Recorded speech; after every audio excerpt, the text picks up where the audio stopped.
Get out of here. This diner is not a soup kitchen for homeless black men.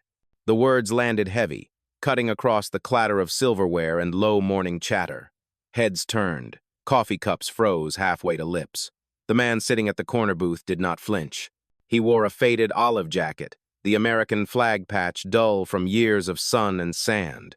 His plate was simple eggs, hash browns, a slice of toast, but suddenly it looked like contraband under the fluorescent lights. 3 uniformed officers stood over him, their presence swelling until the small booth felt like a cage.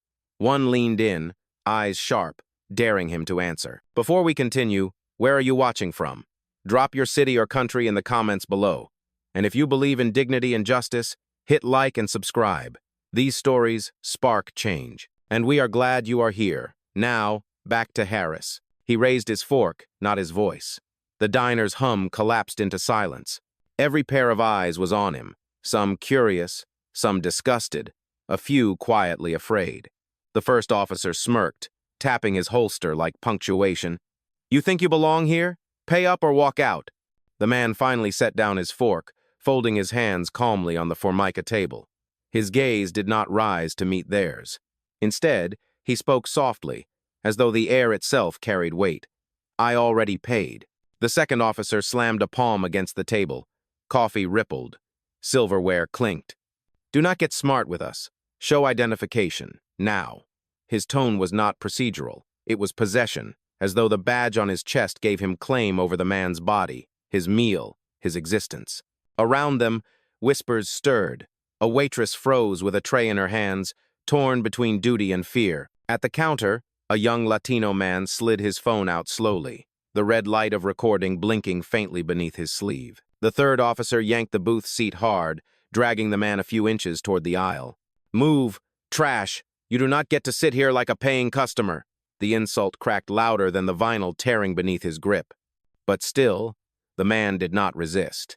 His voice, low and steady, carried further than their shouting. I am eating my breakfast. And just like that, the battle lines were drawn. The uniforms against the silence. The crowd against their own complicity. The morning against its own reflection. Something was about to break, and it would not be the man in the olive jacket. The officer's hand still pressed against the booth, fingers gripping the vinyl as if the seat itself were guilty.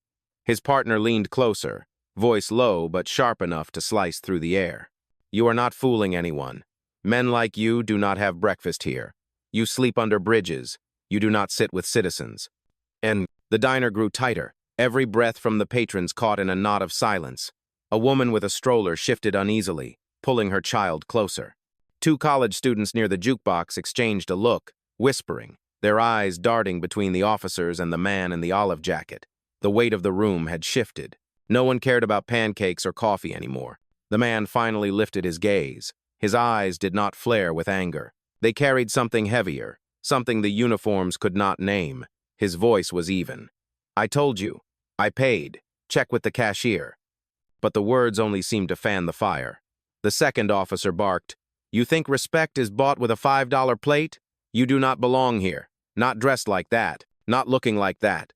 His palm slammed the table again, rattling the silverware. A quiet murmur rose from the counter. The young Latino man lowered his sleeve, revealing his phone fully. The small red light glowed like a warning flare. The waitress, hands trembling, whispered toward him, Put it away, please, or they will come after you too. He hesitated, thumb hovering. The third officer finally spoke, his tone dripping with disdain. You want to play soldier? Then stand up and salute. Show us your service papers, or admit you are just another drifter. He reached for the man's arm, tugging harder this time, the motion loud enough that a coffee cup toppled and spilled across the table. Still, the man did not rise. His chair screeched against the linoleum, but he held himself steady. He set his napkin down carefully, as though the chaos around him did not deserve more than a deliberate pause. Then he spoke, his voice calm, deliberate, almost unnervingly steady. I have stood at attention before presidents. I do not need to prove myself to you. The line landed like a gavel. The diner gasped collectively. For the first time, one of the officers blinked, his bravado slipping for half a heartbeat. Yet the insult had already been flung, the doubt already poisoned into the room, and in that moment, the stage was set.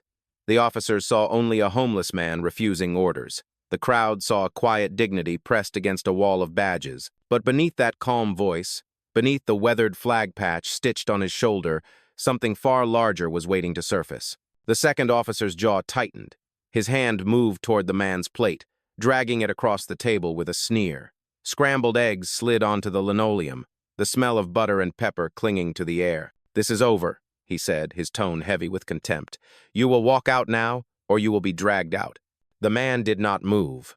His stillness was unnerving, the kind of steadiness that felt less like defiance and more like control. His eyes followed the plate on the floor, then lifted to meet the officer's gaze with a calm that did not break. "You are humiliating yourself," he said quietly. The first officer laughed, sharp and brittle. "No, old man, we are keeping this place safe from imposters, safe from people like you." The crowd stirred again, whispers weaving through the booths like smoke. A teenage boy wearing a baseball cap shook his head. "He is not dangerous. He is eating breakfast." His voice cracked, but it carried.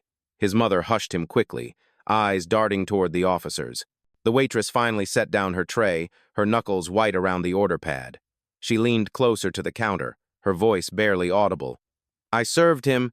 He paid cash," he tipped. But the third officer ignored her, stepping forward with shoulders squared. His hand touched the man's arm once more, firmer, pushing boundaries. "Last chance. Get up or we charge you for resisting." The man lifted his hand slowly, not to fight, not to strike, but to reach into the inner pocket of his jacket. Gasps rippled across the diner. The officers stiffened, ready for conflict. But what emerged was not a weapon. It was a cell phone, black, scuffed, ordinary. He held it like a lifeline, his thumb pressing the screen with unshakable precision. For a moment, no one breathed. The diners froze. The waitress covered her mouth. The young Latino man raised his phone higher, capturing the tension. The officers hovered, caught between their arrogance and their unease. Then the man spoke, every syllable carrying the weight of authority that did not need a uniform.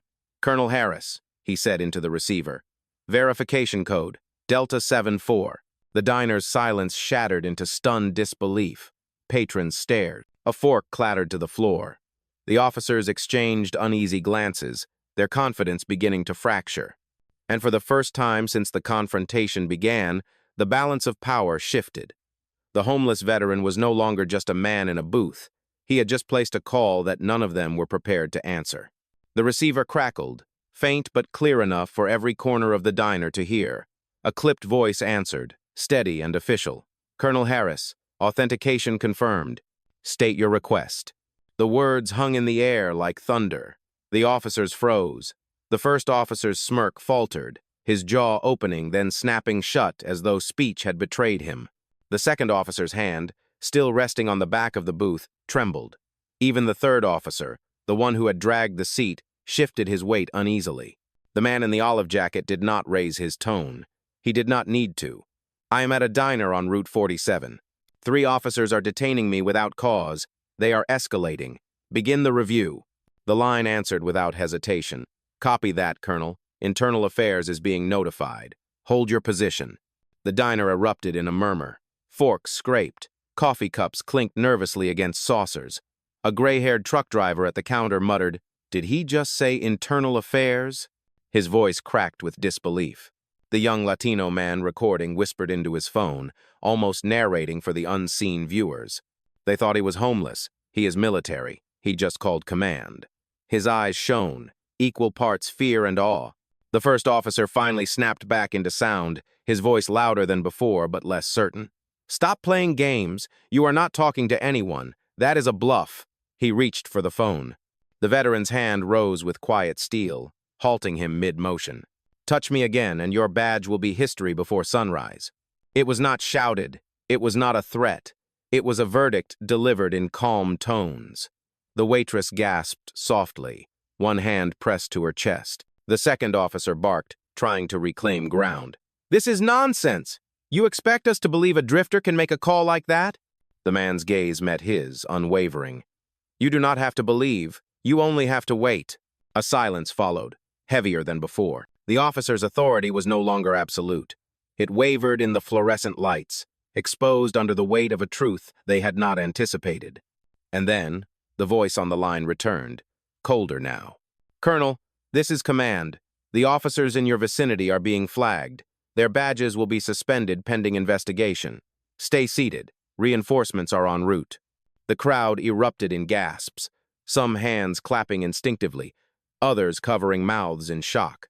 The balance of the diner had shifted entirely. For the first time, the officers looked smaller than their uniforms. Their power was not gone, but it was slipping fast, dissolving in front of every witness. And at the center of it all, the man who had been dismissed as homeless sat steady, his breakfast cold, his dignity untouched. The storm had just begun. The officers stood stiff, as if gravity itself had turned against them. Their uniforms no longer looked like symbols of authority. They looked like costumes under a harsh spotlight. The first officer tugged at his collar, sweat forming along his temple. The second officer scanned the room, realizing every pair of eyes was locked on them, every witness cataloging their arrogance. The third officer clenched his fists, but even his anger felt muted, swallowed by the silence pressing in. The veteran rested his phone on the table, screen glowing faintly. He folded his hands over it, his posture neither submissive nor aggressive, just steady, the kind of steady that made the room lean toward him, not away. He said nothing, but the weight of his stillness spoke louder than any raised voice. From the counter, the young Latino man finally broke the silence. "I am recording this," he said, his tone trembling but firm. The red light on his phone burned like a warning flare. A few patrons gasped. The waitress whispered, "Please, stop. They will come after you too." But another voice rose, older, stronger. A retired veteran in a trucker cap stood up from his stool. His voice carried the gravel of years. "Leave him be. I know that patch. That is service, earned, not store-bought." The second officer snapped back, desperate to salvage control. "Sit down, old man. This is police business." The trucker did not sit. He squared his shoulders, eyes hard. "I wore that same flag when I was 19. And I was told to leave a diner once too. 1972. Same words. Same shame. And it was wrong then. It is wrong now." The diner trembled with the weight of memory and history colliding in real time. Patrons looked at one another, whispers turning into nods, nods turning into quiet agreement. The officers were losing not only control, but the crowd itself. The veteran finally spoke again, his tone measured, deliberate. "You called me a drifter. You dragged my seat. You spilled my plate like I was dirt. And yet I never raised my hand, never raised my voice. Ask yourself why I do not need to." His words pierced deeper than any shout. Even the third officer's grip on anger cracked, his knuckles whitening as he shifted his weight uncomfortably. The phone on the table vibrated once. The voice returned, amplified by the diner's hush. "Colonel Harris, this is Internal Affairs Command. Officers are under active review. Hold position. Local enforcement will arrive shortly to escort them out." Gasps erupted again. A woman clutched her child tighter, whispering, "He just ended their careers with a single call." And in that moment, the diner was no longer just a roadside eatery.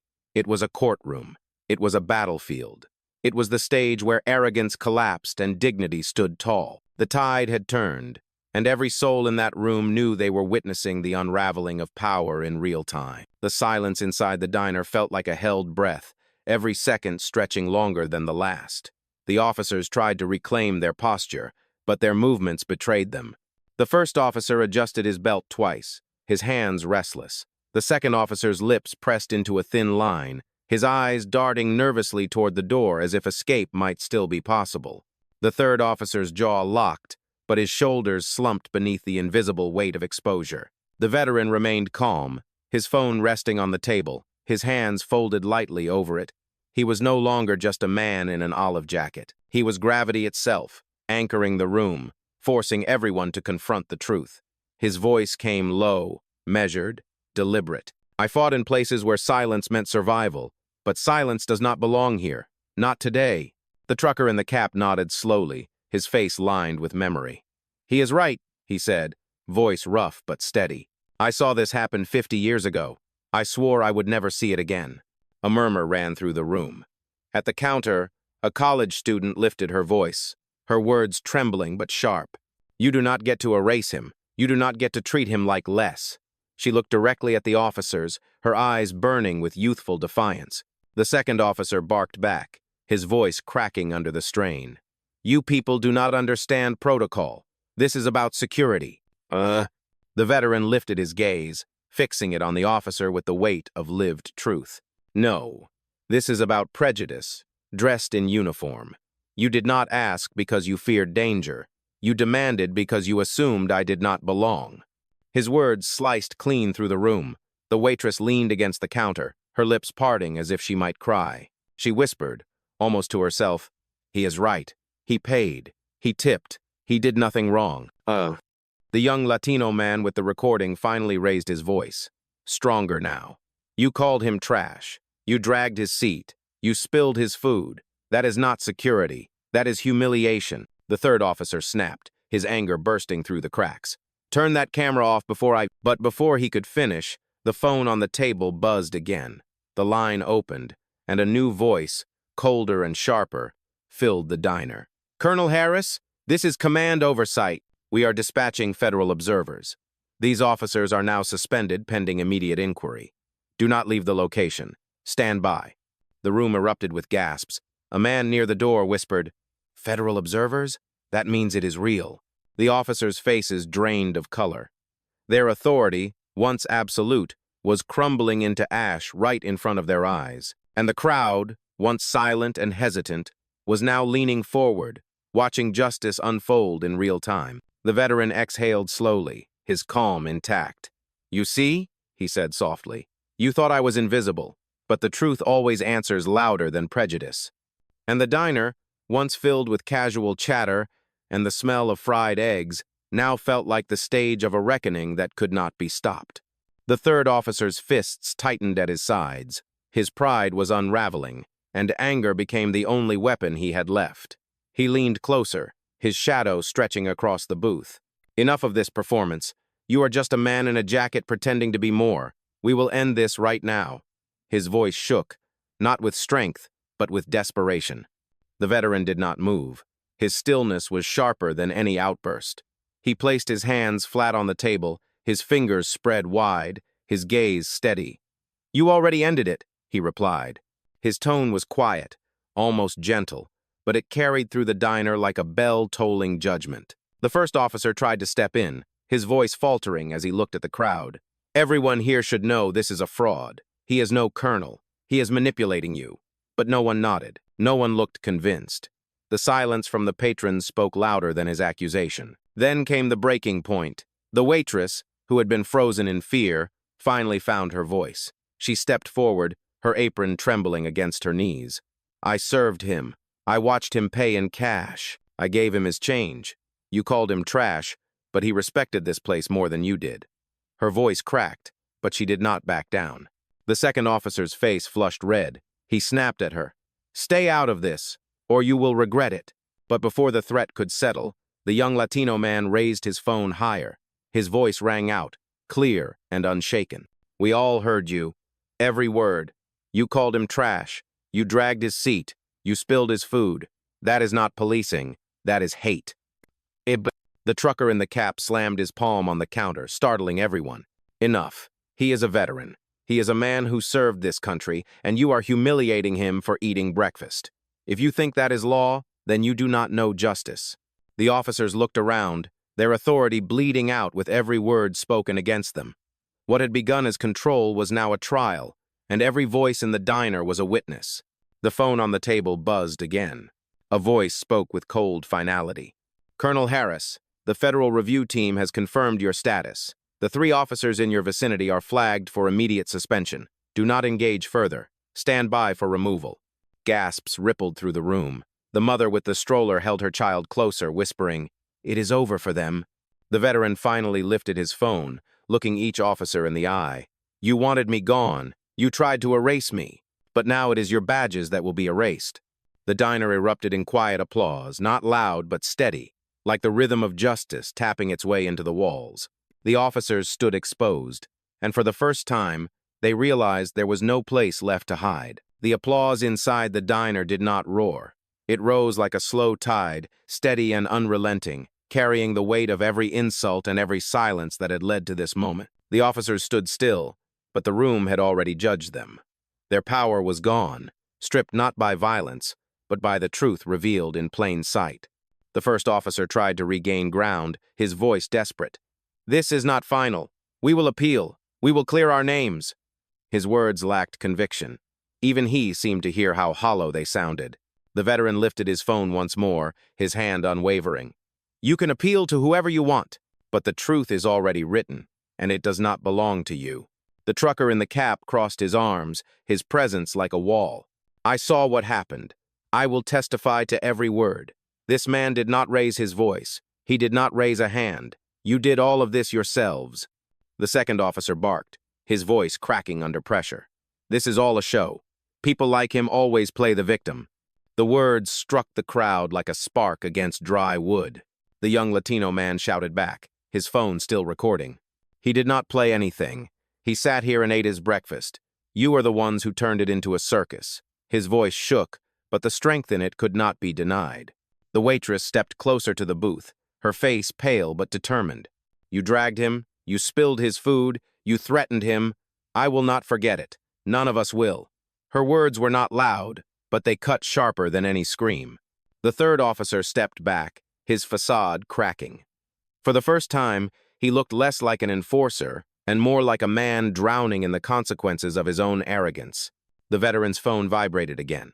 The voice on the other end was calm, but absolute. "Colonel Harris, the federal observers are 2 minutes out. Local command has confirmed badge suspension. These men will be escorted from the premises. Maintain your position." A collective murmur swept through the diner. Patrons leaned forward, eyes wide. The mother with the stroller whispered, 2 minutes. That is all it takes to end a career." The veteran leaned back slightly, his composure intact. "I told you," he said softly, his voice carrying through the silence. "I do not need to shout. The truth speaks for me." The diner doors rattled with the sound of vehicles pulling up outside, tires against gravel, doors slamming shut. The sound of authority arriving, but this time not for him. And as the tension swelled, every soul inside the diner understood they were about to witness something that did not happen often. The scales of power were shifting in real time, and nothing could stop the reckoning that was walking through those doors. The bell above the diner door jingled, but it did not carry its usual cheer. It rang like a signal of judgment. 2 federal agents stepped inside, their dark suits cutting through the space with quiet authority. They did not rush. They did not shout. They simply walked forward, and the room shifted around them. Every patron turned.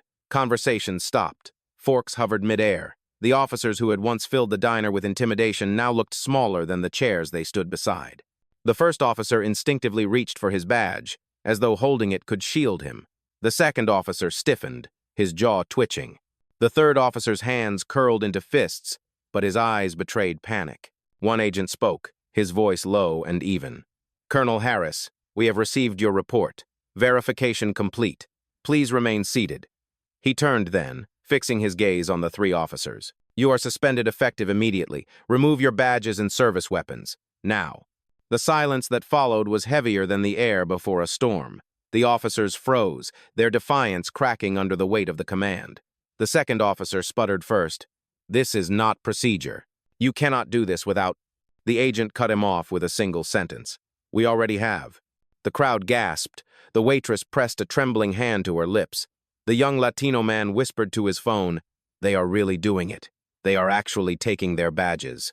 The first officer's fingers shook as he unclipped the metal shield from his chest. The small sound of it hitting the formica table carried louder than any gunshot. The second officer followed, slower, eyes darting as if searching for an escape that did not exist. The third officer resisted, clenching his badge tight, but the stare of the federal agents carved through his last defense. At last, his hand opened, the badge falling with a dull clang onto the table. The trucker in the cap let out a low whistle. "I never thought I would live to see this day," he muttered. His words carried the weight of decades. The veteran had not moved. He sat still, his hands folded, his phone resting quietly before him. He watched as the scene unfolded, his calm presence the axis around which the room turned.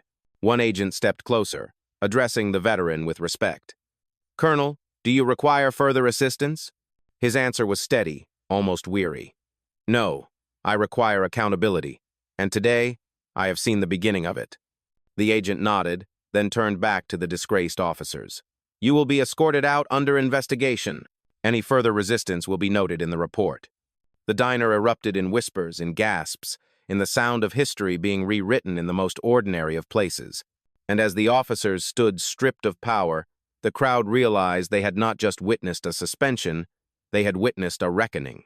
The officers stood frozen, their uniforms suddenly no more than fabric. The badges were gone, stripped away in front of every witness. The diner, once just a roadside stop, now felt like a courtroom where guilt had already been decided. The first officer stared down at the Formica table, his lips pressed tight as if swallowing his pride might undo the humiliation. The second officer's shoulders sagged, his breath shallow. The third officer's fists opened and closed, but his rage had no place left to land. The veteran remained seated. His breakfast sat cold, untouched, but his dignity radiated like heat across the room. He did not gloat. He did not smirk. He simply existed in the truth that had silenced the loudest men in the room. The waitress, emboldened now, stepped forward. Her voice trembled, but it carried. You treated him like he was less than human. You dragged him out of his seat like he did not belong. And now you see, he belonged here more than any of you did. Applause rose again, louder this time, no longer tentative. The sound filled the diner, echoing against the walls, a chorus of vindication. The trucker in the cap stood taller, nodding. Justice in real time, he said, his voice rough but certain. That is what this looks like. The young Latino man lowered his phone for the first time, no longer needing to record. The world will talk about this, he whispered, eyes fixed on the veteran. But I will never forget I saw it with my own eyes. Ugh. The federal agent gathered the badges from the table, each one clinking into a small evidence bag. His words were clinical, but the weight behind them was undeniable. Effective immediately, you are relieved of duty. You will be escorted to headquarters for processing. Any attempt to interfere with Colonel Harris will be documented as obstruction. The second officer muttered, his voice hollow. We did not know who he was. The veteran finally looked up, his eyes sharp, unflinching. That is the problem. You thought you knew enough to decide who mattered. You thought the uniform on your chest meant more than the flag on my sleeve. Gasps rippled through the diner once again, followed by a hush so complete it felt sacred. Even the child in the stroller fell quiet, as if sensing the weight of the moment. The first officer tried to speak, his words stumbling. We were following instinct. The veteran's reply cut clean through the air. Instinct is not justice. Instinct is bias dressed as authority. And today, that mask fell off. The room erupted once more, not in chaos, but in affirmation. Applause thundered, louder and longer, filling the small diner with the sound of a verdict that no court could improve. The officers had entered the diner as men with power. They now stood as examples of its abuse. And every patron present knew they had just witnessed the kind of justice that could not be appealed, the kind that reshaped history one ordinary morning at a diner. The federal agents motioned to the disgraced officers, their tone firm but not loud. You will step outside now. The three men hesitated, their faces pale, their bodies stiff as if their boots were nailed to the floor. No badge, no weapon, no authority, only silence clinging to them like a shadow. The trucker in the cap took off his hat, his gray hair catching the fluorescent light. His voice cracked with memory. 50 years ago, I was told to leave a diner because I was wearing the wrong jacket. They said I looked like trouble. But this man, he pointed at the veteran, this man sat quiet, calm, and carried more strength in his silence than they ever carried in their badges. A wave of murmurs swept through the room. A college student spoke up from the counter, her tone indignant. We all saw it. We all heard it. They dragged his seat. They called him trash. They treated him like nothing. And now the whole world knows who he really is. The waitress folded her apron, her hands trembling but determined. I will testify if I have to, she said. I will not let them bury this under paperwork. Her eyes flicked toward the agents, her voice steadying. He deserves more than silence. We all do. The second officer finally broke, his voice desperate, almost pleading. We did not mean... The veteran raised a hand, halting him with quiet authority. Do not finish that sentence. You meant every word. You meant every gesture. You meant to erase me. But you cannot erase what built this country. I wore this flag on my shoulder when bullets tore the air. and I did not fight so that men like you could decide who belongs at a diner counter. The applause came again, louder, roar, fueled by years of unspoken truth. The mother with the stroller clapped with one hand while holding her child with the other. The young Latino man raised his voice over the noise. You called him a drifter. You tried to humiliate him. But he ended your careers with one phone call. That is justice. The federal agent collected the evidence bag, his gaze sweeping the room. This record will not disappear. Your words and actions have been logged, witnessed, and now confirmed. He turned to the veteran, his tone respectful. Colonel Harris, your report will lead to full disciplinary action. The veteran nodded once, his eyes calm. Justice is not about revenge. It is about truth being louder than lies. The three officers finally moved, escorted toward the door, their steps heavy. The bell above the diner jingled again, but this time it was not an entry. It was an exit, a closing chapter on arrogance and abuse. And in that moment, the diner was more than a place for breakfast. It was a monument, a reminder that dignity can stand its ground, even against badges and threats. Every witness knew they had seen something irreversible, prejudice collapsing under the weight of quiet power. The door swung shut behind the disgraced officers, the faint jingle of the bell lingering like an afterthought. The diner exhaled in unison, a collective release of tension that had built with every insult, every command, every ounce of arrogance displayed. For the first time since the confrontation began, the room felt lighter, not silent, not empty, but lighter as if truth itself had opened a window. Colonel Harris, the man once dismissed as a homeless drifter, remained seated at his booth. His breakfast had gone cold, untouched, but his presence filled the diner with a gravity stronger than any meal could offer. He lifted his cup, sipped what was left of the lukewarm coffee, and then set it down with deliberate calm. Justice, he said softly, does not always need a courtroom. Sometimes it needs only witnesses with open eyes. The trucker in the cap nodded, his voice carrying the weight of age and memory. You gave them more than they deserved. You gave us all a reminder. The waitress stepped closer, her hands still trembling, but her voice steady. I am sorry, she whispered. Not just for what they did today, but for every time I stayed quiet when I knew something was wrong.